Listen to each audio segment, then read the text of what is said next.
वित्त मंत्री निर्मला सीतारमण ने देश का बजट पेश किया। 50 पॉइंट में आपको समझाएंगे कि बजट में आपको क्या मिला, किन किन चीजों पर वित्त मंत्री की तरफ से ऐलान किया गया है, इसका प्रभाव आपके जिंदगी में आने वाले 1 सालों में किस तरीके का दिखाई देगा। क्योंकि जो बजट पेश किया गया है वो 2026-27 वित्तीय वर्ष के लिए किया गया है। पॉइंटर्स में एक एक पॉइंट करके हम समझते हैं कि आखिर वित्त मंत्री निर्मला सीतारमण ने जो बजट पेश किया है वो देश के लिए कितना फायदेमंद है और उसका आने वाले वर्षों में इंपैक्ट क्या पड़ेगा। अगर हम बात करें तो सबसे जो पहला बदलाव रहा इनकम टैक्स को लेकर, अगर हम बात करें तो उसमें कोई बदलाव नहीं किया गया है। हालांकि एक बड़ा फैसला यहाँ ये है कि इनकम टैक्स चोरी पर अब जेल की सजा नहीं होगी, सिर्फ जुर्माने पर ही मामला निपट जाएगा, रफा दफा हो जाएगा। मतलब अब ये है कि आने वाले दिनों में अगर किसी के पास कोई अघोषित इनकम है, मान लीजिए उसके पास एक ऐसी कमाई है जिसका ब्यौरा वो टैक्स चोरी के तौर पर अभी तक छिपा रहा था, लेकिन अगर आपको लगता है कि अब आने वाले समय में वो ब्यौरा आपको देना है, आप सरकार के समक्ष ब्यौरा दीजिए, उस पर जुर्माना लगेगा और जुर्माने के बाद जो एक पनिशमेंट होता था जेल के तौर पर वो नहीं होगा। तो मतलब आपको जेल नहीं जाना होगा, बस जुर्माना देकर मामला रफा दफा हो जाएगा। ये एक बड़ा बदलाव है।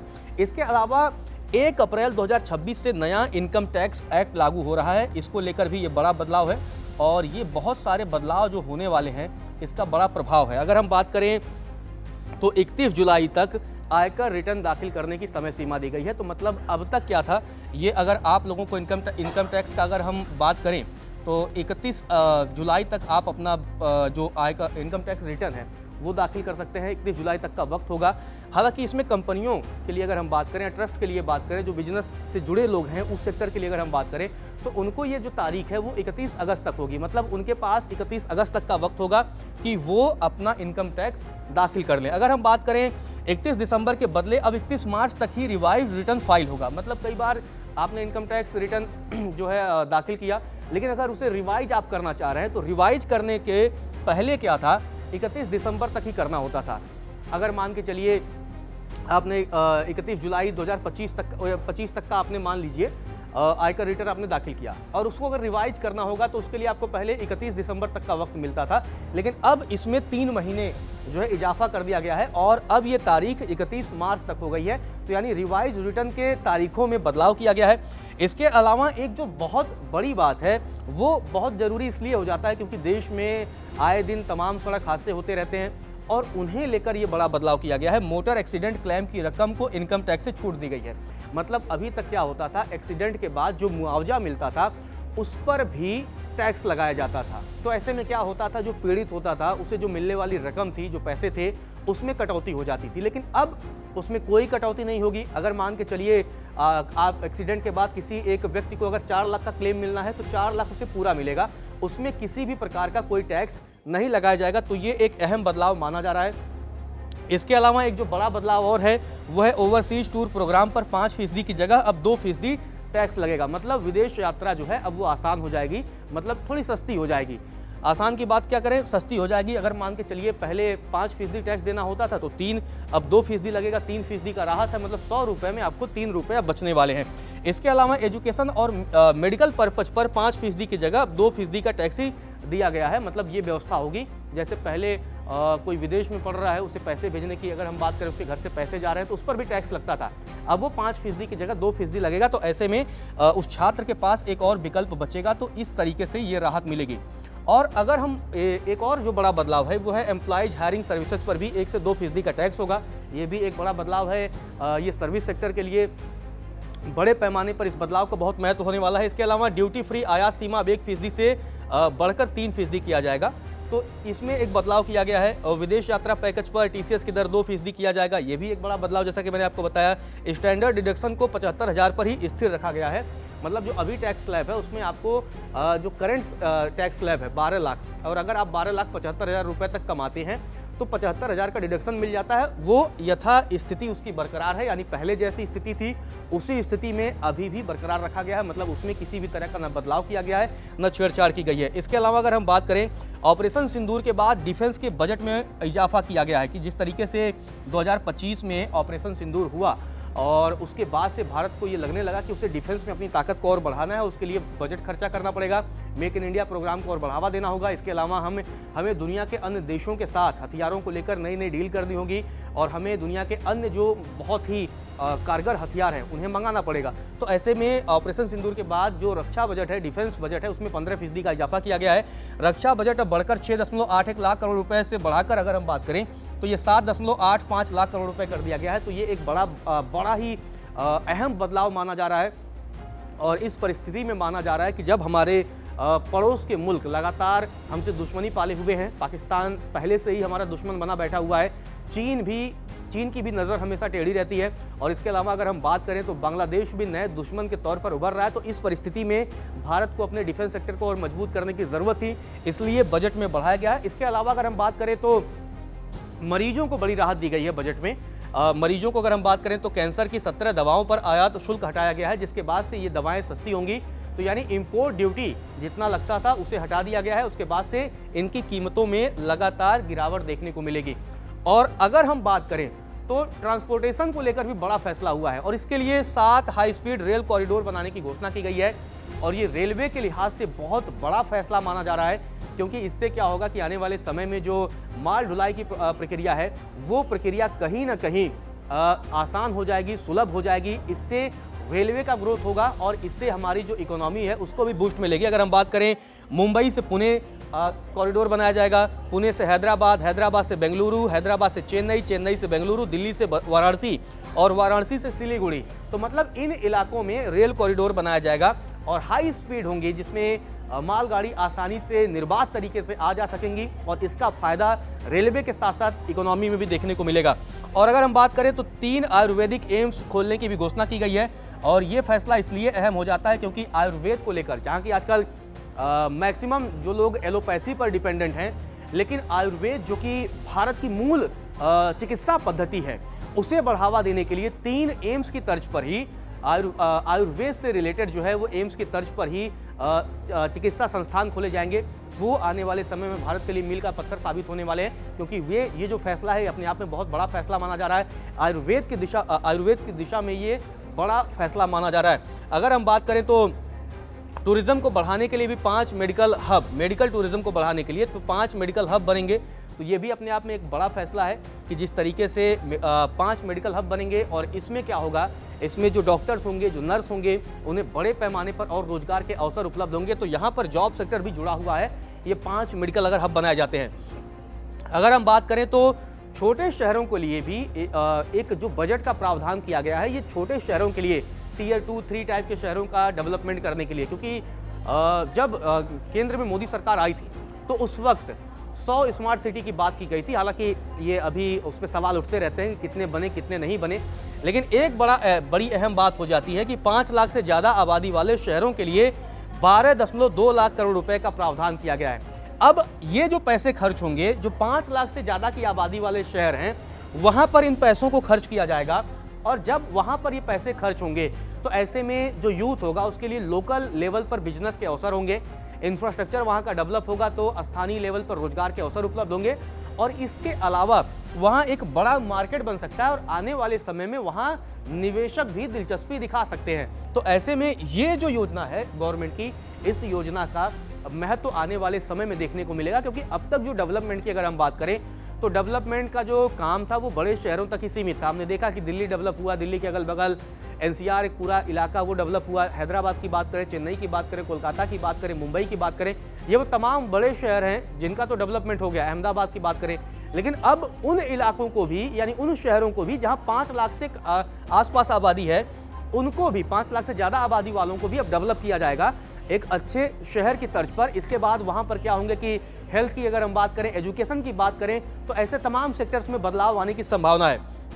और अगर हम बात करें तो जिस तरीके से 15,000 सेकेंडरी स्कूलों और 500 कॉलेजों में कंटेंट क्रिएटर लैब्स बनाई जाएंगी, ये एक अहम फैसला माना जा रहा है, क्योंकि 15,000 सेकेंडरी स्कूलों और 500 कॉलेजों में, और इसका इम्पैक्ट क्या होगा कि यहाँ पर जब कंटेंट क्रिएटर लैब्स बनाई जाएंगी तो इसके जरिए, क्योंकि कंटेंट क्रिएटर मौजूदा समय में एक रोजगार का बहुत बड़ा जरिया बन गया है और मार्केट में इनका योगदान है। तमाम लोग सोशल मीडिया के इस्तेमाल करके कंटेंट क्रिएटर है और बड़े पैमाने पर वहाँ से लोग पैसे भी कमा रहे हैं। ऐसे में सरकार का ध्यान अब पहली बार गया है कि ठीक है, हमें कंटेंट क्रिएटर्स पर भी ध्यान देना चाहिए और इसके लिए स्कूल और कॉलेजों में ही प्रावधान कर दिया गया है कि जब किसी को पढ़ना हो, उससे कंटेंट क्रिएशन के बारे में समझना हो तो वो स्किल्ड हो। अभी तक ऐसे लोग हैं जिनको कुछ लोगों को समझ है, वो लोग हिसाब से काम करते हैं, लेकिन अब स्किल्ड लोग इसमें भी लगाए जाएंगे। और एक जो बड़ा फैसला है चीन की दादागिरी खत्म करने को लेकर, वो है रेयर अर्थ कॉरिडोर बनाया जाएगा। ये बड़ा फैसला है। रेयर अर्थ मिनरल्स को लेकर लगातार दुनिया में बहस छिड़ी रहती है और हमें पता है कि सेमीकंडक्टर इंडस्ट्री के लिए रेयर अर्थ मिनरल कितनी अहमियत रखता है और इसीलिए अब रेयर अर्थ कॉरिडोर बनाया जाएगा। और ये कॉरिडोर आप देखिए कि बनेगा कहाँ, ओडिशा में, तमिलनाडु में, केरला में और आंध्र प्रदेश में ये कॉरिडोर बनेगा।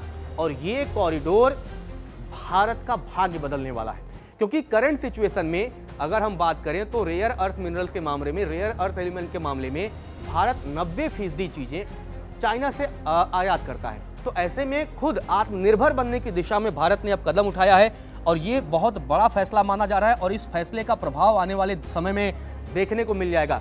किसानों की अगर हम बात करें तो किसानों को लेकर भी इस बजट में कई सारे बड़े फैसले लिए गए हैं। अगर हम बात करें नारियल प्रोत्साहन योजना से करीब 3 करोड़ लोगों को जोड़ा जाएगा। तो सरकार ने क्या किया, कोकोनट, जो कि अगर हम बात करें दक्षिण के राज्यों में समुद्र तटीय एरिया की अगर हम बात करें तो वहां पर नारियल उद्योग से बहुत बड़े पैमाने पर लोग जुड़े हुए हैं। तो ऐसे में उस उद्योग को बढ़ावा देने के लिए, क्योंकि पिछली बार हमने देखा था कि बिहार में मखाना बोर्ड की स्थापना की गई थी, बजट में ऐलान किया गया था और उसके बाद क्योंकि बिहार दुनिया में सबसे ज़्यादा मखाना उत्पादन करने वाला राज्य है अपने आप में, तो इस बार दक्षिण के राज्यों पर फोकस किया गया है और नारियल को एक बड़े उद्योग के तौर पर, और उसमें 3 करोड़ लोगों को जोड़ा जाएगा। आप समझिए कि प्रत्यक्ष और अप्रत्यक्ष तौर पर 3 करोड़ लोग अगर जुड़ेंगे तो बड़े पैमाने पर उनको जॉब भी क्रिएट होगा। और इसके अलावा मछली पालन को बढ़ावा देने के लिए 500 तालाबों और अमृत सरोवरों का विकास भी किया जाएगा। तो क्योंकि इसमें जो है निषाद, केवट, बिंद, मल्लाह, ये जो तमाम जाति के लोग हैं, इनको कहीं ना कहीं लाभ मिलेगा, क्योंकि मत्स्य पालन एक बहुत बड़ा रोजगार है और केंद्र सरकार में एक मंत्रालय भी है। तो ऐसे में अगर इन तालाबों का निर्माण किया जाएगा तो मत्स्य पालन को बढ़ावा मिलेगा और जब मत्स्य पालन को आने वाले समय में बढ़ावा मिलेगा तो ये भी एक रोजगार का बहुत बड़ा जरिया है। अगर हम बात करें तो टूरिज्म पर भी फोकस किया गया है। 20 टूरिस्ट प्लेस पर 10,000 गाइड्स ट्रेंड होंगे, मतलब कि अब ऐसा किया जाएगा, ये 10,000 लोगों को जॉब मिलेगी, टूरिस्ट प्लेस पर इनको ट्रेंड किया जाएगा, जिससे आपका जो व्यवहार है मतलब प्रोफेशनल लगे। ऐसे ना लगे चलिए आपको हम घुमा देते हैं जी, देखिए ऐसे ऐसे हुआ, ऐसा नहीं। मतलब एक प्रॉपर तरीके से कोई एक व्यक्ति, कोई जो दूसरे देश का व्यक्ति आ रहा है उसको आसान से समझाए, उसको एक जेस्चर अच्छे तरीके से दे और फिर ये ट्रेंड होंगे। इनका भी एक रोजगार का एक मुहिम सरकार ने इनको भी कम से कम 10,000 लोग अगर ट्रेंड होंगे तो इसमें एक बड़ी रोजगार की संभावना है। पूर्वोत्तर के 5 राज्यों में बौद्ध सर्किट बनाए जाएंगे, ये भी पर्यटन के लिहाज से बहुत बड़ा फैसला है। और पूर्वोत्तर, क्योंकि पूर्वोत्तर अभी भी जो है वहाँ अगर हम देखें तो धीरे धीरे रोजगार की संभावनाएं तलाशी जा रही हैं और उसमें पर्यटन बहुत बड़ी भूमिका निभा सकता है। अगर हम बात करें मेघालय की बात करें, मिजोरम की बात करें, इसके अलावा त्रिपुरा की बात करें, असम की बात करें, नागालैंड की बात करें, यहाँ तमाम ऐसे क्षेत्र हैं जो अगर हम टूरिज्म के लिहाज से अगर उसे डेवलप किया जाए तो उसका वहाँ बड़ी संख्या में अगर पर्यटक जाएंगे तो स्थानीय स्तर पर रोजगार के मौके भी जो है ज़्यादा से ज़्यादा डेवलप होंगे, जिससे बड़ी संख्या में पूर्वोत्तर में इनकम आएगी। और अगर हम बात करें कहाँ कहाँ ये होगा, ये जो बौद्ध सर्किट बनाया जाएगा ये कहाँ कहाँ होगा, ये अरुणाचल प्रदेश में, असम में, सिक्किम में, मिजोरम और त्रिपुरा में बनाए जाएंगे। तो क्योंकि दुनिया में एक बहुत बड़ी आबादी है जो बुद्धिज्म को मानती है और क्योंकि पूर्वोत्तर के पास ही चाइना आता है और चाइना की बहुत बड़ी आबादी बुद्धिस्ट है, तो ऐसे में वहाँ से टूरिज्म को बढ़ावा भी मिलेगा। ये कोशिश भी की गई है क्योंकि टूरिज्म एक बहुत बड़ा रोजगार का केंद्र है। तो जिस तरीके से मैंने आपको बताया था आयुर्वेद के 3 नए एम्स बनाए जाएंगे और अब बात करते हैं आयुर्वेदिक दवाओं की टेस्टिंग के नेशनल लैब्स भी बनाए जाएंगे। तो मतलब ऐसा नहीं है कि जो आयुर्वेद के लिए एम्स बनाए जाएंगे वो ऐसे हवा में बना दिए जाएंगे, बाकायदा उनकी टेस्टिंग के लिए नेशनल लैब्स का भी गठन किया जाएगा और वहाँ पर लोग दवाओं की टेस्टिंग करेंगे, जिससे कि सारी चीज़ें तकनीकी तौर पर हों, सारी चीज़ों का जो एक है प्रॉपर वे में काम हो। तो इस पर पूरा फोकस किया गया है। और अगर हम बात करें जामनगर में WHO ट्रेडिशनल मेडिसिन सेंटर भी बनाया जाएगा। तो मेडिसिन उद्योग के लिए भी कई सारे बड़े फैसले लिए गए हैं। इलेक्ट्रॉनिक्स इक्विपमेंट के लिए 40,000 करोड़ रुपए दिए जाएंगे, इससे सेमीकंडक्टर इंडस्ट्री का कल्याण होगा। महात्मा गांधी ग्राम स्वराज अभियान का भी ऐलान किया गया है। इसका उद्देश्य है कि किस तरीके से जो हथकरघा और बुनकर जो है उस उद्योग को बढ़ाया जाए। खादी और हैंडीक्राफ्ट को बढ़ावा देने के लिए इस योजना का ऐलान किया गया है महात्मा गांधी के नाम पर। हालांकि महात्मा गांधी के नाम पर कई लोगों का कयास था कि जिस तरीके से मनरेगा से महात्मा गांधी का नाम हटाया गया, क्या उसके बाद केंद्र सरकार अपने बजट में महात्मा गांधी के नाम पर किसी योजना की शुरुआत करेगी, लेकिन अब हो गई है। और उसमें क्या होगा, खादी और हैंडीक्राफ्ट को बढ़ावा देने की कोशिश है। इससे जो कारीगर हैं और जो बुनकर हैं उनको बड़े पैमाने पर लाभ होने वाला है, क्योंकि इस देश में एक बहुत बड़ी आबादी बुनकरों की है और अभी भी हथकरघा और बहुत सारी चीज़ों से वो काम करते हैं। और महात्मा गांधी ने भी दिखाया था सूत काट के कि किस तरीके से हथकरघा उद्योग को महात्मा गांधी ने अपने समय में बढ़ावा दिया था। यही वो वजह है। इसके अलावा अगर हम बात करें तो टैक्स की तरफ फिर से लौटते हैं। नॉन कॉर्पोरेट प्रमोटर्स पर 22% का टैक्स लगेगा। मतलब सरकार ने वो व्यवस्था भी बनाई है कि जहां से हमारी कमाई भी हो, क्योंकि सरकार की कमाई का एक बहुत बड़ा हिस्सा टैक्स के जरिए आता है, इनडायरेक्ट टैक्स और डायरेक्ट टैक्स के जरिए। तो इसीलिए नॉन कॉर्पोरेट प्रमोटर्स पर 22% का टैक्स लगाया जाएगा। और विदेशों में मौजूद संपत्ति के लिए 6 महीने के लिए डिस्क्लोजर स्कीम है। ये योजना अपने आप में बहुत इंटरेस्टिंग होने वाली है। जी हाँ, क्योंकि अगर आपकी संपत्ति विदेशों में है, चाहे वो बैंकों में है, चाहे वो जमीन के तौर पर है, चाहे वो किसी तौर पर है, अगर आप इस देश में रह रहे हैं तो आपको जानकारी देनी होगी और 6 महीने का वक्त है। उस 6 महीने के वक्त के दरमियान आपको बताना होगा कि भैया हमारी विदेशों में इतनी संपत्ति है, और उसके बारे में पूरा ब्यौरा सरकार को देना होगा। और एक जो बड़ी बात है वो लड़कियों को लेकर ऐलान है कि हर जिले में लड़कियों के लिए हॉस्टल खोले जाएंगे, जिससे जो बच्चियां जो तमाम पढ़ने जाती हैं दूसरे शहरों में उनको रहने की दिक्कत ना हो। उनके सेफ्टी पर्पस से ये बहुत बड़ा फैसला माना जा रहा है, उनकी सुरक्षा के दृष्टिकोण से और आर्थिक दृष्टिकोण से भी। अब इसके कितने पैसे लगेंगे हॉस्टल में, इस पर आने वाले समय में जब कैबिनेट के अप्रूवल होगी, जब सरकार मंजूरी देगी, तब जानकारी सामने आएगी। और 10,000 करोड़ रुपए का SME ग्रोथ फंड भी प्रस्तावित किया गया है। तो ये जॉब सेक्टर्स में बहुत योगदान देने वाला है। और जिस तरीके से एक और बड़ा फैसला है कि कम से कम 20 राष्ट्रीय जलमार्ग बनाए जाएंगे। जी हाँ, नदियों और समुद्रों को जोड़ा जाएगा, वहाँ से शिप का काम किया जाएगा, क्योंकि ट्रांसपोर्टेशन में जलमार्ग की अपनी बहुत बड़ी भूमिका है। तो ऐसे में 20 राष्ट्रीय राजमार्गों का निर्माण कराया जाएगा और उसके लिए बनारस और पटना में शिप रिपेयर इकोसिस्टम भी बनाया जाएगा, जहां पर जो बड़े बड़े जहाज हैं उनका रिपेयर का काम हो सके। तो ऐसे में अगर वाराणसी और पटना में ये ओपन हो रहा है, क्योंकि दोनों गंगा के किनारे हैं और दोनों का रास्ता कोलकाता तक आसानी से वाया गंगा हो जाता है, तो इस सिचुएशन में वाराणसी और पटना में अगर ये शिप रिपेयर सेंटर खुलते हैं तो वहाँ पर स्थानीय लेवल पर, लोकल लेवल पर रोजगार की एक बहुत बड़ी संभावना फिर से बन जाएगी। और अगर हम बात करें एक योजना जी राम जी, जी हाँ, मनरेगा जो अब जी राम जी हो चुका है, उसको लेकर भी कई तरीके के सवाल लगातार खड़े होते रहे कि क्या सरकार उसको खत्म कर रही है, क्योंकि कांग्रेस और विपक्ष के जो तमाम नेता हैं उनकी तरफ से ये आरोप लगाया गया कि आने वाले समय में सरकार ने सिर्फ नाम ही नहीं बदला है, बल्कि सरकार की मंशा है कि मनरेगा योजना को पूरी तरीके से खत्म कर दिया जाए। लेकिन सरकार ने जी राम जी योजना को 95,692 करोड़ रुपए का जो है वो आवंटित किया है। तो ऐसे में ये एक अपने आप में बहुत बड़ी बात हो जाती है। PM किसान सम्मान निधि के लिए 63,500 करोड़ रुपए का प्रावधान किया गया है। हालांकि शुरुआत में चर्चा थी कि क्या सरकार PM किसान निधि जो मिलती है उसमें बदलाव करेगी, क्या जो अभी 6,000 रुपये सालाना पैसे मिलते हैं 2-2 हज़ार करके 3 बार, क्या आने वाले समय में सरकार उसमें बदलाव करेगी। हालांकि बजट के बाद ये क्लियर हो गया है कि इसमें कोई बदलाव नहीं हुआ है। आयुष्मान भारत के लिए ये 9,500 करोड़ रुपए का प्रावधान किया गया है। प्रधानमंत्री गरीब कल्याण अन्न योजना के लिए अगर हम बात करें तो यहाँ पर 2,27,429 करोड़ रुपए आवंटित किए गए हैं। इस योजना को कोविड काल से शुरू किया गया था और तब से सरकार लगातार लोगों को राशन मुफ्त में दे रही है। तो इसके लिए एक बहुत बड़ा पैसा खर्च किया गया है। एजुकेशन के लिए अगर हम बात करें, क्योंकि बहुत बड़ा सेक्टर है, क्योंकि अगर आप एजुकेटेड होंगे तब आने वाले समय में आप जॉब क्रिएट करेंगे और आप अपने स्किल को आगे बढ़ा पाएंगे। तो इसके लिए सरकार ने 1,39,289 करोड़ रुपए आवंटित किए हैं।